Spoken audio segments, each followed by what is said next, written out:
رب العالمين والصلاة والسلام على سيد الأنبياء وأشرف المرسلين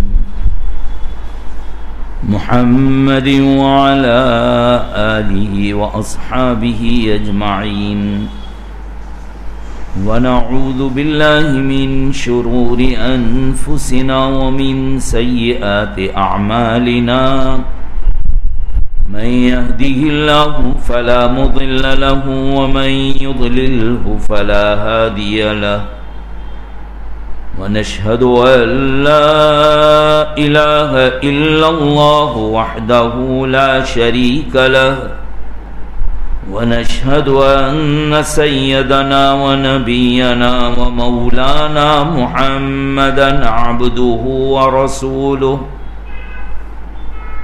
صلى الله تعالى عليه وعلى آله وأصحابه وأزواجه وأتباعه وبارك وسلم تسليما كثيرا كثيرا أما بعد فأعوذ بالله من الشيطان الرجيم بسم الله الرحمن الرحيم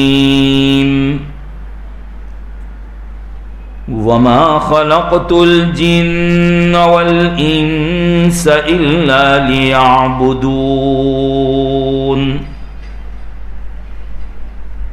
وقال تعالى يا أيها الذين آمنوا اتقوا الله وكونوا مع الصادقين صدق الله العظيم وقال النبي صلى الله عليه وسلم طلب العلم فريضة على كل مسلم ومسلمة أو كما قال النبي صلى الله عليه وسلم صدق رسوله النبي الأمي الكريم ونحن على ذلك لمن الشاهدين والشاكرين والحمد لله رب العالمين. محترم بزرگوں اور دوستو، قرآن کریم کی چند آیتیں اور نبی کریم صلی اللہ تعالی علیہ وسلم کا قیمتی فرمان پیش کیا ہے. دعا فرمائے کہ حق تبارک و تعالی اپنے فضل و کرم سے کچھ ایسی باتیں کہنے کی توفیق عطا فرمائے جس پر مجھے اور آپ تمام کو عمل کی توفیق نصیب ہو جائے. میں نے آیت پاک جو پڑھی ہے اس میں اللہ تعالیٰ نے ہماری پیدائش کا مقصد بتایا. انسان بھی دنیا میں کوئی چیز بناتا ہے اور تیار کرتا ہے تو اس بنانے اور تیار کرنے کے پیچھے کوئی نہ کوئی مقصد ضرور ہوتا ہے. بغیر مقصد کے اللہ تعالیٰ نے جب انسان بغیر مقصد کے کوئی چیز نہیں بناتا اور کوئی کام نہیں کرتا تو اللہ تبارک و تعالیٰ بغیر مقصد کے کیسے پیدا کریں گے؟ ایک انسان یا بچہ کام میں لگا ہوا اور اسے وہ یہ کہے کہ بھئی کیا کر رہے تھے آپ؟ تو کہ میں کچھ بھی نہیں کرتا. تو کچھ بھی نہیں تو پاگل ہے، یہ وقت برباد کر رہے ہو. تو ایسے ہی بیکار بغیر مقصد کے حرکت کرنے والے کو پاگل سمجھا جاتا ہے. اللہ تبارک و تعالی جو اتنی بڑی دنیا اور کائنات کے مالک اور خالق ہے، وہ بغیر مقصد کے کوئی چیز کو بنا دے یہ نہیں ہو سکتا. اور پھر انسان بھی اشرف المخلوقات، تمام مخلوقات میں جتنی مخلوق ہے دنیا میں ان سب سے افضل اللہ تعالیٰ اس کو بغیر مقصد کے پیدا کر دے. یقیناً ہمارے پیدا کرنے کا کوئی مقصد ہے، صرف دنیا کے اندر چکر مارنے کے لیے یا دنیا کی خوبصورتیوں کو دیکھنے کے لیے نہیں بھیجا ہے، کوئی مقصد ہے۔ وہ مقصد کیا ہے؟ اس آیت پاک میں اللہ تعالیٰ نے بیان کیا کہ جنات اور انسان کو میں نے اپنی عبادت کے لیے پیدا کیا ہے۔ وَمَا خَلَقْتُ الْجِنَّ وَالْإِنسَ إِلَّا لِيَعْبُدُونَ، کہ جنات اور انسان کو اپنی عبادت کے لیے ہم نے پیدا کیا۔ اور ہم یہ بھی جانتے ہیں کہ جس چیز کو جس مقصد کے لیے بنایا جائے اور جس دن وہ مقصد ختم ہو جاتا ہے، اس دن اس چیز کے ساتھ کیا سلوک کیا جاتا ہے، کہاں ڈال دیا جاتا ہے اس کو۔ مثال کے طور پر یہ ٹیوب لائٹ بنائی ہے، بلب ہے، ان کے بنانے کا مقصد کیا ہے کہ بھئی یہ روشنی دے، ہمارے اندھیرے کو دور کر دے۔ لیکن جس دن یہ بلب اور ٹیوب لائٹ شارٹ ہو جاتی ہے، اڑ جاتی ہے، کیا ہم پھر بھی اس کو اوپر لٹکانے کے لیے تیار ہے، اپنے سروں پر رکھنے کے لیے تیار ہے؟ نہیں، اٹھا کر کچرے کے ڈبے میں، ڈسٹ بین میں ڈال دیں گے، پھینک دیں گے، پھینک دیتے۔ کیوں بھئی؟ ارے اتنا اچھی ٹیوب لائٹ ہے، آپ پھینکتے کیوں؟ بھاری کمپنی کی ہے۔ ارے بھئی کمپنی سے کوئی لینا دینا نہیں ہے، اس کا مقصد جو تھا وہ ختم ہو گیا، اب یہ کوئی کام کی نہیں ہے، اس کو پھینک دیا جائے گا۔ وہ بچپن کا زمانے کا قصہ یاد ہے کہ ایسے ٹیوب لائٹ اور بلب مل جاتے تھے شارٹ، تو پھر بڑے بڈھوں کی نظروں کو چکا کر اور چھپا کر اس کو لے جاتے میدان میں، اور کسی دیوار یا بڑے پتھر کے اوپر زور سے دے مارتے۔ لے جاتے وقت اگر کسی بڑے میاں نے، بڑی عمر کے شخص نے ٹوکا اور روکا تو اس کی بھی خیریت نہیں کہ چلو بھائی تم اپنا کام کرو، ہم اپنا کام کرتے، کوئی سنتا نہیں تھا۔ تو دوسرے عقل مند لوگ اس کو ڈانٹتے تھے کہ تم بھی بچوں کے منہ لگتے ہو، خامخواہ ان کے منہ لگ کر کیا کرو گے، تمہاری سنتے ہیں، چھوڑ دو ان کو۔ تو بیچارہ جو روکنے آیا تھا اسی کو سننی پڑی۔ تو یہ اگر مثال ذہن میں آ گئی تو وہ ٹیوب لائٹ اور بلب جو شارٹ ہو جاتا اس کو لے جا کر دیوار اور پتھر کے اوپر اتنی زور سے دیتے تھے کہ اس کے پرخچے اڑ جاتے تھے، دھماکہ ہوتا تھا، ہم تالیاں بجا لیتے تھے۔ پھوڑنے والوں سے پوچھو کہ تمہیں ملا کیا اس کے پھوڑنے سے، اس کے توڑنے سے تم کو کیا ملا، تمہارے ہاتھ میں کیا آیا ہے؟ وہ کہیں گے ہاتھ میں آیا یا نہ آیا، کچھ مزہ آیا نہ آیا، بس اس کے پرخچے اڑے ہیں، اس پر تالیاں۔ یہی مثال اس وقت ہم لوگوں کی ہے۔ اللہ تعالیٰ نے ہم لوگوں کو جو پیدا کیا، ہماری پیدائش کا مقصد جو ہے وہ اللہ کی عبادت ہے۔ اب ہر آدمی اپنے آپ کو دیکھ لے کہ جس مقصد کے لیے مجھے پیدا کیا ہے، جو میرا مقصد اصلی ہے، میں اس میں کتنا کامیاب ہوں۔ کسی سے پوچھنے کی ضرورت نہیں، ہر آدمی کہ بھئی جو عبادت کے لیے پیدا کیا ہے، کیا میں عبادت میں پورا اترتا ہوں؟ جتنے عبادت کرنی چاہیے تھی اللہ تعالیٰ کی، کیا وہ ہم سے ہو سکتی ہے؟ ہمارے آقا نبی کریم صلی اللہ تعالی علیہ وسلم امام الانبیاء والمرسلین، جن کے عالم یہ تھا عبادت کا کہ پیر مبارک پر ورم آ جاتے تھے۔ آپ کے پیر مبارک پر کیا ہوتا؟ ورم آ جاتے۔ اتنی عبادت، اتنا کہ قرآن کریم کو کہنا پڑا، اللہ تعالیٰ کو کہنا پڑا کہ اپنی جان پر بوجھ کم ڈالو۔ الم نشرح لک صدرک ووضعنا عنک وزرک، اور آپ کے اوپر جو بوجھ تھا وہ ہم نے دور کر دیا۔ الذی انقض ظہرک، جس نے آپ کی کمر توڑ رکھی تھی، آپ کے پیروں کو سجوا رکھا تھا، پوری رات جاگتے عبادت کرتے۔ پھر کہا کہ 2/3 رات کے 3 حصے، تو 2 حصے عبادت، 1 حصہ سونا کم کر دیا گیا اللہ پاک کی طرف سے۔ یعنی اتنی عبادت کرتے کہ آپ اپنے آپ کو تھکا دیتے تھے، لیکن اس کے باوجود آپ کی زبان اقدس سے کیا نکلتا؟ ما عبدناک حق عبادتک، اے اللہ تیرے عبادت کا جیسا حق ادا کرنا چاہیے میں نہیں کر سکتا۔ یہ کون کہہ رہا ہے؟ کوئی بزرگ کا قول نہیں، امام الانبیاء والمرسلین سرکار دو عالم صلی اللہ تعالی علیہ وسلم، جن کا ہر عمل امت کے لیے رہنمائی اور وہ یقیناً وہ عبادت ہی ہوتا تھا۔ آپ کا کوئی کام، آپ کی کوئی حرکت، کوئی عمل عبادت کے بغیر تو ہوتا نہیں تھا، ہر کام میں امت کی رہنمائی ہوتی تھی، تو وہ عبادت ہی۔ لیکن اس کے باوجود ہی یہ کہنا کہ میں عبادت کا حق ادا نہیں کر سکا، تو ہم لوگ دو چار نمازیں پڑھ کر یہ دعویٰ تو نہیں کر سکتے کہ میں نے عبادت کا حق ادا کیا۔ اور دنیا میں کتنے بندے ہیں کہ جو اس مقصد کو پورا کر رہے ہیں۔ یقیناً ہم لوگوں کو جس مقصد کے لیے پیدا کیا تھا وہ مقصد ہمارا چھوٹتا ہوا نظر آ رہا ہے، تو ہم بھی اس شارٹ بلب کی طرح ہوئے۔ دنیا نے ہم کو سائٹ کر دیا ہے، ڈال دیا ہے سائٹ کے اوپر۔ پوری دنیا میں امت کے ساتھ جو حالات ہو رہے ہیں، ایک علاقے میں نہیں، ایک ملک میں نہیں، پوری دنیا کے اندر ہو رہا ہے۔ اس کی سب سے بڑی وجہ یہ کہ ہم شارٹ ہو چکے۔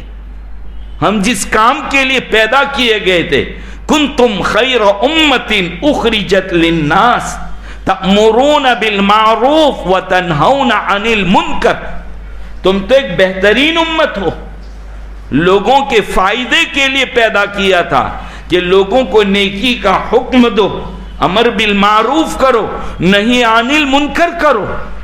لیکن کیا ہم اس کام میں امر بالمعروف کرنے میں لگے ہوئے؟ خود ہماری پوزیشن اور حال یہ کہ ہم اپنے گھر میں بھی بچوں کو نیکی کی باتیں بتلانے کے لیے اور گناہوں سے روکنے کے لیے تیار نہیں ہیں۔ تو جو پیدائش کا مقصد تھا ہمارا وہ فوت ہوا، تو اس کی وجہ سے دنیا کے حالات کا شکار ہو رہے ہیں۔ دنیا والے توڑ رہے ہیں، پھوڑ رہے ہیں، پھینک رہے ہیں، ٹھونک رہے ہیں، یہ سب کچھ کر رہے ہیں۔ ان سے پوچھو کہ تمہیں یہ کرنے سے، ہمارے ساتھ یہ جو سلوک کیا جا رہا ہے، تم کو کیا ملتا ہے؟ تمہارا کیا فائدہ ہوگا؟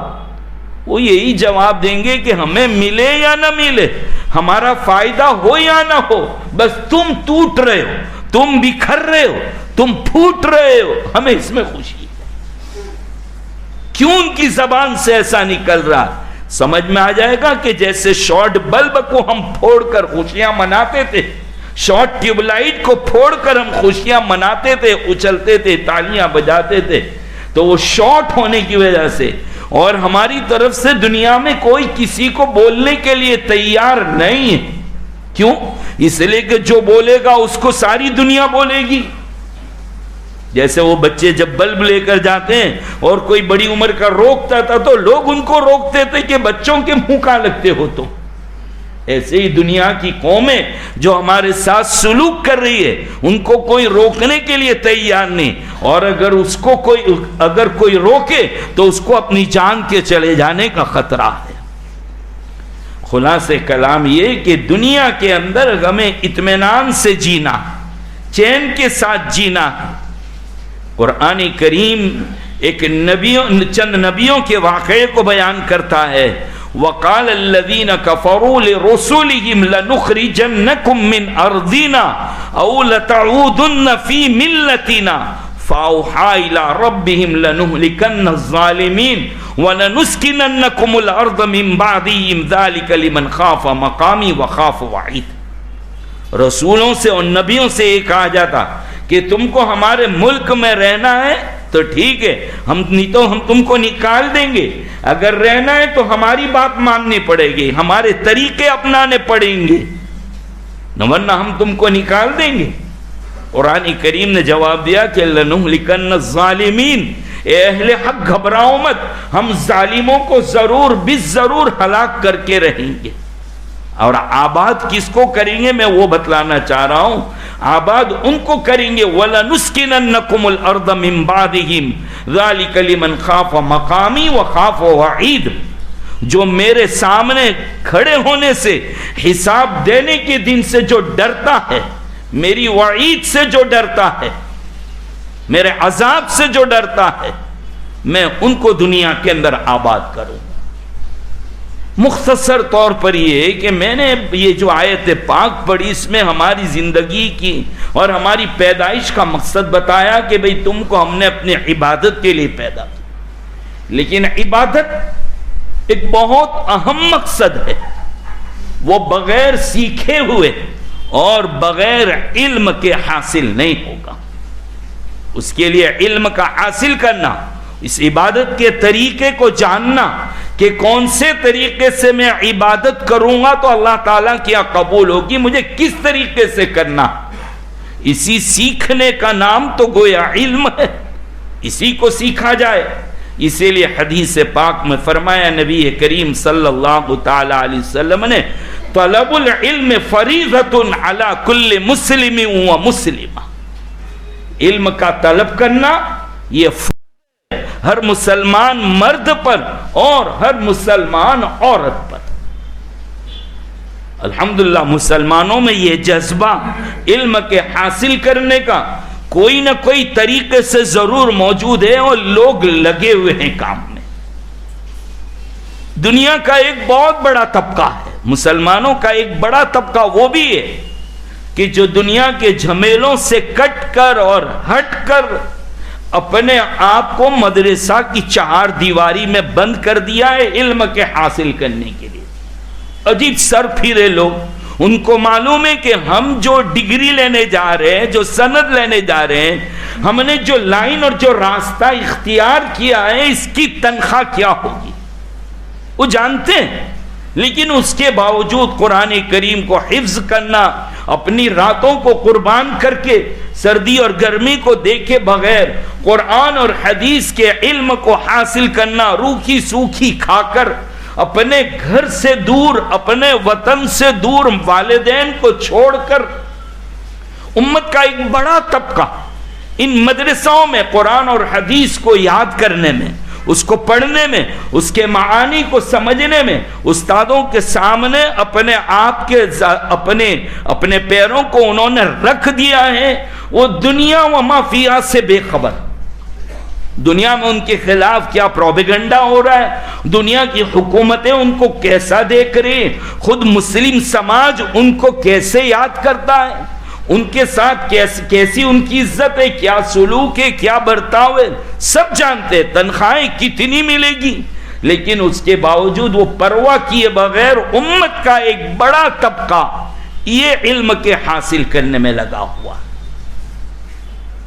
ایک طبقہ وہ بھی ہے کہ جو اپنے اوقات کو فارغ کر کے اکابرین کی تشکیل پر، اکابرین کے ترغیبی بیانات کے اوپر لبیک کہتے ہوئے کوئی 3 دن، کوئی چلہ، کوئی 4 مہینے، کوئی سال لگا رہے ہیں، قربانیاں دے رہے ہیں، ہر سال پابندی کے ساتھ، ہر مہینے پابندی کے ساتھ۔ بھئی یہ جو مقصد ہے دعوت و تبلیغ کا، یہ کیا ہے؟ یہ بھی علم کا ایک راستہ ہے کہ آدمی اپنے آپ کو ان لوگوں کے ساتھ لگا کر اپنی نمازوں کو صحیح کرے، چند صورتیں یاد کرے۔ ابھی مہینہ 2 مہینہ پہلے ایک مسجد میں گیا، میں وہی جلدی پہنچنے کی عادت تھی، پہنچ گیا، الحمدللہ دیکھا کہ ایک جماعت بیٹھی ہوئی ہے، میں اپنے کام میں لگ گیا، وہ اپنا کام کر رہے تھے حلقہ لگا کر، تو میں دیکھ رہا تھا، میں ان کی باتیں سن رہا تھا۔ سب سے پہلے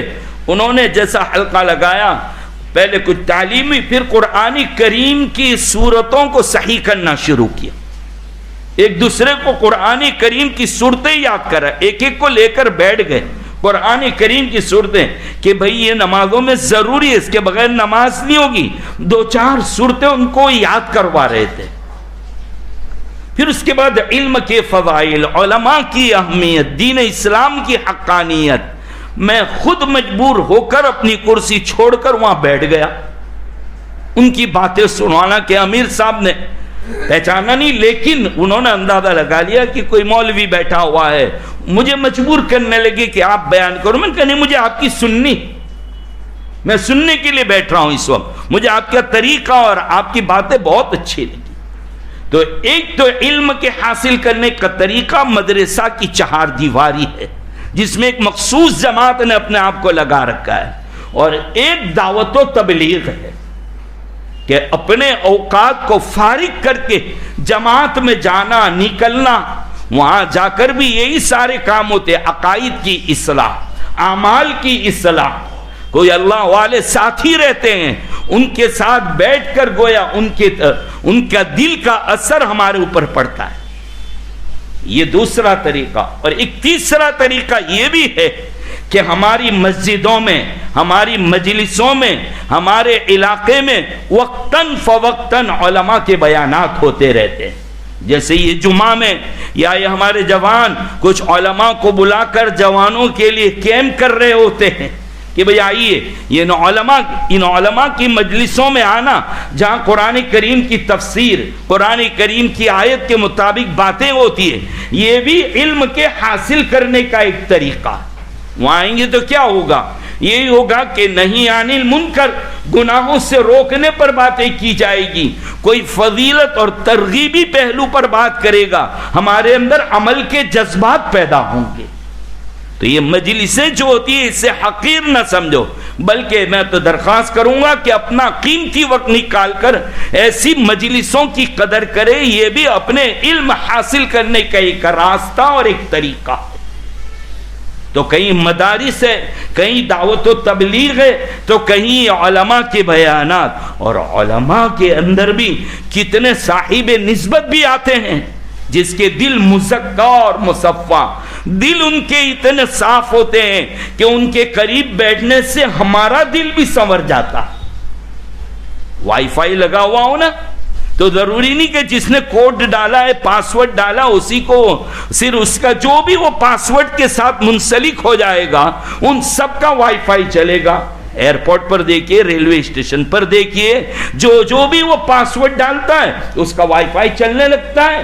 تو اسی طریقے سے علماء آئے ہیں، صاحب دل ہے، صاحب نسبت ہے۔ مجھے اچھے سے یاد ہے ہمارے استاد تھے حضرت مولانا ابرار احمد صاحب دھولیوی نور اللہ مرقدہ، بڑی عجیب بات فرماتے تھے۔ حضرت قاری عبدالرشید صاحب دامت برکاتہم کے والد بزرگوار حضرت مولانا محمد رضا اجمیری نور اللہ مرقدہ، ہمارے بہت سے لوگ واقف ہیں کہ ایسی شکل دیکھ کر اللہ یاد آ جائے، صورت دیکھ کر اللہ یاد آ جائے۔ تو مولانا ابرار صاحب فرماتے تھے جب مولانا اجمیری صاحب کے پاس جاؤ تو سامنے بیٹھنے کی کوشش کرو، صرف اتنا بیٹھنے سے ان کے دل کے اثرات ہمارے دل پہ پڑتے، ہمارا دل صاف ہو جایا کرتا ہے۔ اللہ والوں کی نظروں کا یہ عالم ہے، اللہ والوں کی نظروں کا یہ عالم ہے کہ ان کی نظر سے دل کی دنیا بدل جاتی ہے، دل کی کیفیت بدل جاتی ہے، دل بدل جاتا ہے۔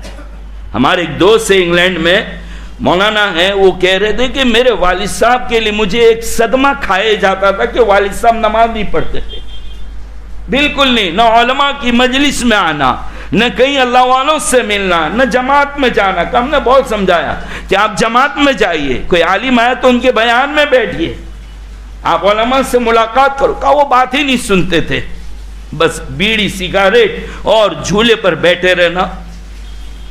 کہ یہ بات ہم نے حضرت مولانا مسیح اللہ خان صاحب جلال آبادی رحمۃ اللہ علیہ، جو حضرت تھانوی رحمۃ اللہ علیہ کے بڑے خلیفہ تھے، حضرت جلال آبادی سے شکایت کی۔ حضرت جلال آبادی کا ہمارے بھروچ کے علاقے میں ہمارے گاؤں میں تشریف لائے تھے۔ میں نے حضرت سے کہا کہ حضرت دعا کرنا۔ حضرت نے کہا کہ چلو تمہارے گھر چلتے ہیں۔ حالانکہ لوگ تڑپ رہے ہیں کہ میرے گھر آوے، میرے گھر پہ قدم پڑے، لیکن کسی کیا جان ہی رہے، پروگرام اتنا فل ہے۔ لیکن حضرت نے یہ اتنا کہا کہ بھئی ہم تیرے گھر آتے ہیں۔ کہا کہ میں تو حیران رہ گیا، اب گھر گیا تو والد صاحب ملنے کے لیے تیار نہیں ہیں، ان کی طرف پیٹ کر کے بیٹھے ہوئے۔ اب میں پریشان کہ عجیب آدمی، ملاقات بھی نہیں کرتا۔ کہا حضرت تھوڑی دیر بیٹھے اور اٹھ کے چلے گئے۔ جیسے حضرت گھر سے نکل کر گئے کہ والد صاحب کہنے لگے لاؤ ٹوپی لاؤ، مجھے مسجد جانا۔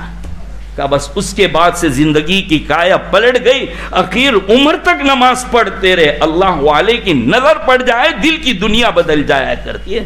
اللہ تبارک و تعالی مجھے اور آپ کو ان باتوں پر عمل کی توفیق نصیب فرمائے۔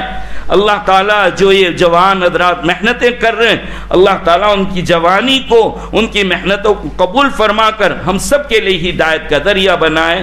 تو کل یہ جو پروگرام کرنے جا رہے ہیں یہاں پر کیمپ، جس میں علماء آئیں گے، مختلف عناوین پر بات ہوگی، میں نے کہا علم حاصل کرنے کا یہ بھی ایک راستہ ہے، زیادہ سے زیادہ اپنے آپ کو یہاں جوڑنے کی اور آنے کی کوشش کریں۔ اللہ ہمارے آنے اور مل بیٹھنے کو قبول فرمائے۔ وآخر دعوانا الحمدللہ۔